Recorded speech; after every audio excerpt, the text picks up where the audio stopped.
Howdy gamers, let's talk about the runes for Jarvan jungle. And you could still play him support. If you're really interested in the support runes, it's about what it used to be. In fact, it's like the exact same as what it used to be. I suppose you could go the CDR rune, it'd be a bit more useful. And then you'd be maxing your E and building Zhonya's first and playing for the poke and whatnot. But Jarvan's mostly played in the jungle and for a good reason. You could still make him work as support with probably a champion like Varus, honestly. Wouldn't be too bad. The attack speed that he offers and then the multiple area procs. But for the jungle role, the main keystone options that you have are Conquer and Electrocute. I suppose you could run Summoner Spellbook, but other champions just do that way better, especially in the jungle. Champions like Ornn and whatnot. So starting off with the Keystone Conquer, basic attacks and spells that deal damage to enemy champions grant you 2 stacks of Conquer. Conquer gives you bonus AD, and then whenever it's fully stacked, you heal for 15% of the damage you deal to champions. So with Conquer, Jarvan makes okay use out of it. It's mostly like a follow-up to your initial damage because whenever you EQ onto someone, you're shredding their armor, and then you get on top of them. And the only extra damage you have to add to that is your ult. So having extra burst damage on Jarvan is okay, but you could also, with what Conquer offers is extra damage after your initial combo. By giving you bonus AD, all J4 has after his initial combo is his ult and then his auto attacks. So you're going to be adding damage to the ult, and then you're going to be adding damage to your auto attacks. And Jarvan gets a lot of auto attacks off once he's on top of someone. So even if he EQs and then auto, even if they flash away, then you can follow with the ult. The ult will be dealing more damage, and then your auto attacks once you're on top of them again will be dealing more damage. The ult can also deal AoE damage, as can the Q, so that's where you really start getting a lot of value out of the healing of 15% of all damage you deal to champions. As AoE abilities damage more champions, and then damaging more champions just heals you more. So that's that. Conquer. J4 makes use out of it again through building up the AD, and then it basically just makes his auto attacks more useful after his initial engage. The healing is kind of whatever on him compared to other champions. For the secondary rune, it's going to be Triumph. With Overheal, you don't need the extra shield, and to build it up is really just not it with Jarvan. And then with Presence of Mind, you don't need the extra mana, like ever. With Triumph, takedowns restore 12% of your missing health and grant you an additional 20 gold. So it's an extra reward for getting a killer assist, especially when you're ganking. The extra HP, if you gank a lane early, like levels 3, the extra HP is gonna help you full clear again. If you're in a 2v2, the extra HP will allow you to live by that much. If you're in a team fight, pretty much the same deal. You're really spending your HP as a resource to get multiple rotations of your abilities off as Jarvan. So the longer you survive, the more damage you can deal. And then if you get 2 knockups in one fight, it's like the highest value you can get out of this champion. For the third rune, you have good options in Alacrity or Legend Tenacity. Alacrity giving you attack speed, and then Legend Tenacity giving you Tenacity. You really have to think about the champions that you're playing into, really. If you need the Tenacity, then it's completely fine to run over the attack speed. But having the attack speed is a nice luxury to have. It's just going to it's going to speed up your clear, and then it's also going to effectively give you more damage whenever you are fighting the enemy. So if you're playing into a jungler like Ornn, Zac, Amumu, etc., then the Tenacity is going to give you higher value. If the enemy support has picked a CC champion like Leona, Thresh, Nautilus, etc., then the Tenacity is going to be giving you pretty good value. Since you're playing Jarvan in the jungle, you're usually the initiator for your team, so being able to withstand CC and either get in or out of fights or stick onto targets more consistently is going to be of a higher value. With that being said, though, Jarvan does have lots of ways to dodge enemy CC. With his ult, you can dodge abilities, and then with his EQ, even though you get hit by abilities, your EQ can be buffered to negate their effects. So you do have to think about the matchups. But if you don't have to run Legend Tenacity, Alacrity is a really good luxury because, yeah, just more damage. And it just feels nice, man. For the fourth rune, you have the good options in Coup de Grace or Last Stand. Since you're playing in the jungle, you really do have to know if you're going to be building Cinderhulk or Warrior, depending on the team comps as well. If you're building Warrior, Coup de Grace will just give you a higher value as a lot of what you're doing becomes bursting the enemy champions. But if you're building Cinderhulk into Gargoyles, or even Cinderhulk into Black Cleaver, Last Stand makes way more sense as you act as the initiator for your team. And with Last Stand, you deal more damage when you're lower health. With Coup de Grace, you deal more damage while the enemy is lower health. But if you're playing Take Jarvan, it's really not your job to finish off targets. And it's more so your job to chunk them and then be on top of them to either CC them or lock them into one place with your ult. So depending on, again, the matchups, then you want to be switching this last rune. Last Stand is the higher value one in most situations, and even if you are building Warrior, you can still get okay value out of Last Stand. With Last Stand, you deal 5 to 11% increased damage to champions while you're below 60% health. Max damage gained at 30% health, so it has some synergy with Conquer where you're spending your health early to build up the AD, and then once that's built up and you're on top of the enemy, then every single auto will be dealing more damage. So if you want to default, Last Stand is probably your best, but Coup de Grace can be completely fine on Jarvan. For the secondary rune options, I've seen a lot on Jarvan. Like, you can make an argument for every single tree, really. You can make an argument for Sudden Impact Relentless. You can make an argument for Nimbus Cloak Water Walking. You can make an argument for, like, Conditioning Overgrowth. You can make an argument for Bone Plating Overgrowth. But I think the best is Perfect Timing and then Cosmic Insight, where with Perfect Timing you get a free stopwatch at 10 minutes, and then this also accelerates your build path into Gargoyles or Guardian Angel, which he can make use of in both build paths in either Cinderhulk or Warrior.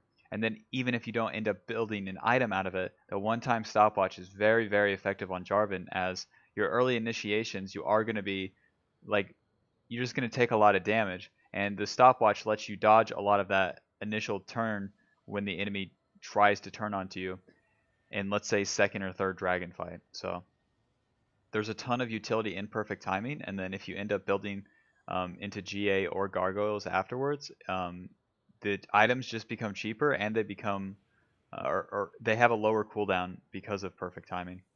With Cosmic Insight, 5% cooldown reduction on your abilities, summoner spells, and items is just pretty generally useful. Jarvan's Clear is a lot about his Q cooldown, as you usually trying to get 2 of your Q rotations off on the smaller camps, or even just on the bigger camps for the maximum damage. And then in fights too, it's about getting multiple rotations of your abilities off if you can. And again, that's like how you get the highest value out of this champion. So it's pretty generally useful. It's not wildly crazy, but it is nice to have. And then for the adaptive runes, it's going to be attack speed, 6 AD, and then 6 armor. You do need this armor, like, no matter what. Jarvan is really weak in his first clears, so if you're into an AP matchup in the jungle, it really, really does feel bad, as you just can't run this magic resist like other champions can. So these would be the default runes I'd recommend for Jarvan jungle. Going to talk a bit about the variation for the secondary runes, and then the variation of the Keystone into Electrocute. So with the secondary runes in Domination, you could run Sudden Impact and Relentless Hunter.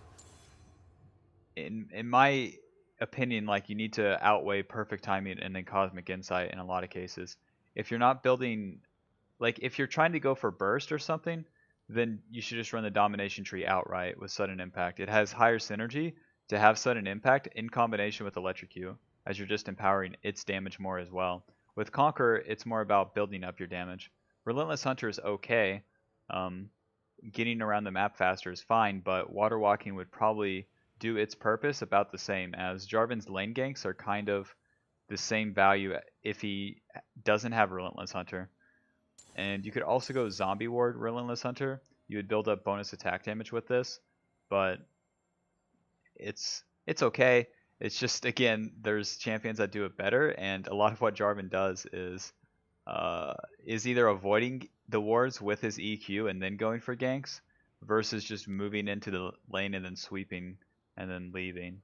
So there's better, like, babysit junglers, and since he has the ability to avoid wards, it's really anti-synergistic in my opinion to run something like Zombie Ward on him. With sorcery, like Nimbus Cloak and Water Walking is a pretty easy luxury on any jungler. You can make a really good argument for it, as Water Walking is going to give you more AD whenever you're fighting for objectives. It's going to give you more movement speed when you're approaching for ganks or fighting for Skeletal Crab. So it's a pretty easy rune to get value out of. With Nimbus Cloak, after you cast a summoner spell, you gain bonus movement speed. So every time you smite the enemy, you're going to get bonus movement speed, and every time you flash, you're going to get bonus movement speed. J4 doesn't need this. Like, he EQs on top of the enemy, or he's not on top of them. It's basically like as simple as that. And then once you're on top of them, you have your ult to follow. But if you like smite them, then you could catch up to them, but then they're probably under tower anyway. So it's like a lot of luxury for not a lot of utility with these runes, in my opinion. And then with bone plating overgrowth, like, it's okay as well, but inevitably you'd be dodging more damage with perfect timing, and then having gargoyles faster than you would be with bone plating. Maybe a champion like Lee Sin or something would make more sense with bone plating, but with J4, it's like you're either looking to deal as much damage as possible or have some extra utility versus having more tankiness once you're on top of someone. So that's that. So moving on to the domination tree, I think the rune page would be about something like this. You could have Ghost Burrow, Zombie Ward, or Eyeball Collection. I suppose you just go Eyeball Collection in a lot of cases. And then for the secondary runes, it would be Triumph, Coup de Grace, or Alacrity Coup de Grace.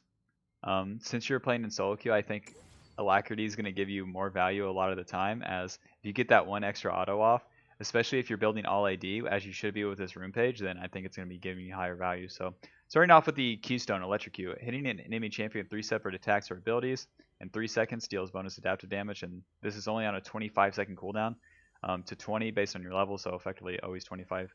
And then the damage that it deals is based on your level plus your bonus AD. So with Electrocute, if you identified like that you get the highest value through going in as J4 based on your team comp. So if you have a full AP team comp or something and the enemy has targets that you can just one-shot if you were to build full AD, so it'd be like Warrior, Warrior Black Cleaver, or Warrior Sanguine Blade, something like that, or any of the other lethality items, or even Warrior GA, then Electrocute's just going to give you more burst damage than you otherwise would have with Conquer, when the game becomes a lot about just if you kill them once you get on top of them with the EQ ult, then that can outweigh a lot of just setting your team up for damage, depending on the team comps. So yeah, so Electrocute would just give you more damage than you otherwise would have. Sudden Impact is the same deal. Your EQ will proc Sudden Impact once, and then with Sudden Impact you gain 7 lethality and 6 magic pin for 5 seconds whenever you use a dash. So it's basically every time you EQ, ult, or flash. And then it's only on a 4-second cooldown, so you could proc it twice in a fight, but it's probably just for the initial burst in most cases. And then for the third rune here, you're really choosing like how you get the bonus attack damage from it. With Zombie Ward, it's through clearing wards. With Ghost Burrow, you earn it through placing wards, and then with Eyeball Collection, you get it through killing champions. And since the whole purpose of this rune page is to kill champions, I think it'd be completely fine to run Eyeball Collection. And then since you're in this rune tree, Relentless Hunter's your best option in the 4th row. Ravenous Hunter will give you more healing on your abilities. Your abilities do deal an okay amount of damage on J4, but since you're spinning them at the start of the fight, you're at full health, and then they're on cooldown for a very long time. So you're not going to get a second rotation off. And then when you do, the healing from them would be something like 40. It really doesn't matter. And Genius Hunter having extra item cooldown reduction is kind of whatever. Even if you had Ghostblade, it wouldn't be outweighing Relentless Hunter. Relentless Hunter, you gain out of combat movement speed, and then this stacks up for each unique champion killed, as do all the runes in this row. So you kill the top laner, it's 1, you kill the jungler 1, etc. So the more lanes that you gank successfully, the more movement speed you have to gank more lanes successfully. It's basically just that. With Ultimate Hunter, you do gain ultimate cooldown reduction, but J4's ult is on a low enough cooldown, and you have a lot of options to itemize into cooldown reduction anyways, so it's not so important to have Ultimate Hunter, as you have to build up Ultimate Hunter's cooldown reduction for it to even really be that useful anyways. So don't like overestimate this rune. Like, do the percentages on the ult cooldown, and you'll see it's not that crazy, especially where you're building into Warrior, into maybe Black Cleaver, into maybe a lethality item, which usually gives you 10% CDR. So you have lots and lots of ways to build cooldown reduction on this champion if you're building him with attack damage. And then for the secondary runes, it's going to be Alacrity, which is going to give you the attack speed, and then Coup de Grace, which gives you more damage to targets who are lower, since your whole purpose with this rune setup would be to burst the person and then finish them off. And without Coup de Grace, you're just simply missing out on damage that you otherwise would have. You could make an argument for Triumph, depending on the matchups, but I think Alacrity would be more generally useful, and it'll also just help your clear more. So that's that, and that's really all I got to say about Jarvan runes. I think if you're playing in solo queue, like Electrocute and building full AD might just be your best bet. As with Conqueror, you do have better like 2v2, 3v3 potential, but yeah, in solo queue, when have you done that? Huh? When have you done that? When? Anyways, if this video helped you, leaving a like on the video helps me. If you have any questions, leave them in the comments. I answer literally all of them. If you think I'm completely wrong, or if you had something to add about Jarvan to teach everyone else, then leave it in the comments as well. We'll all enjoy it. And if you're interested in watching me play or talk about League of Legends some more, you can check out my Twitch. It's twitch.tv/SawyerNelson. Links in the description. I might play some Jarvan. I like him. I just think he's too basic. Like, I'm in love with junglers like Karthus and Ornn and shit, man. They're so